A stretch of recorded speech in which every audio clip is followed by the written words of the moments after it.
Good morning, and welcome to today's edition of the Sermon on the Mount series. And today we're looking at Matthew chapter 7, verses 7 through 11. And Jesus says, "Ask, and it shall be given you. Seek, and ye shall find. Knock, and it shall be opened unto you.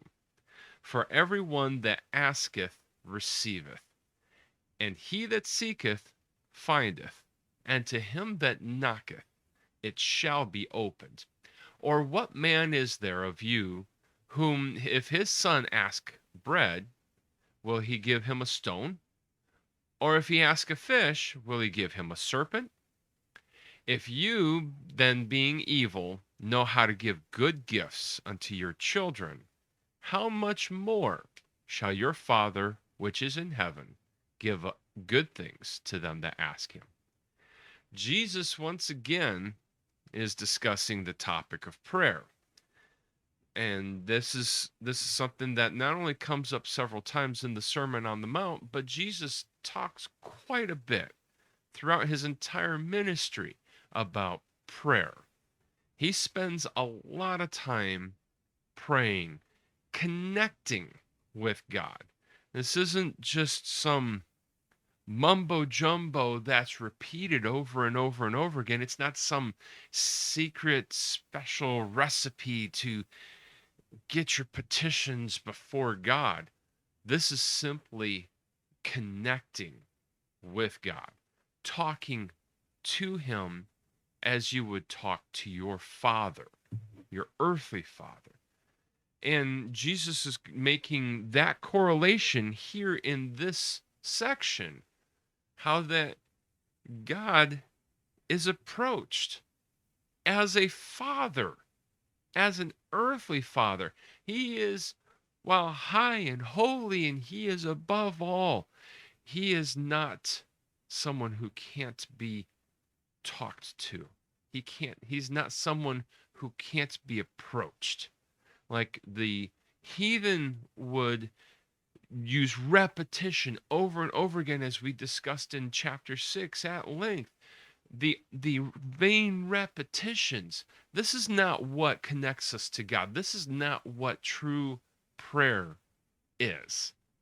True prayer is connecting with God, being single-mindedly intentional about talking to him and letting him know what's going on in your life and what it is that you need. It's all about connecting with God.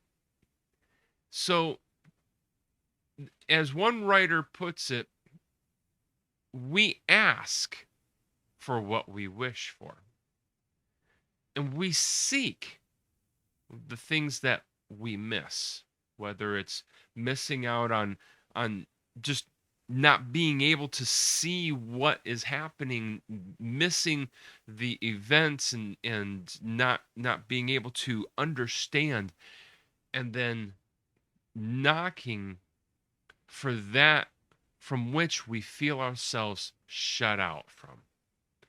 When God is our Father, as we talked about again in chapter 6, we own the expectation that our prayers will be answered. We don't necessarily own the outcome.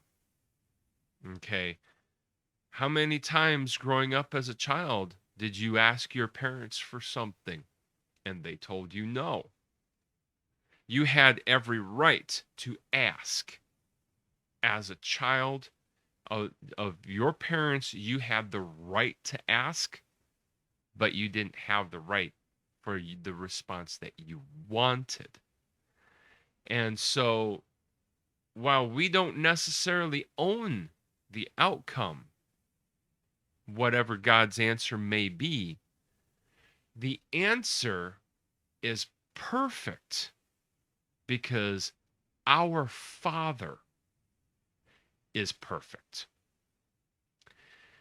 And as bad as our fallen nature might be, The father heart that is within us, or in the case of you ladies, the mother heart that is within you, is not extinguished.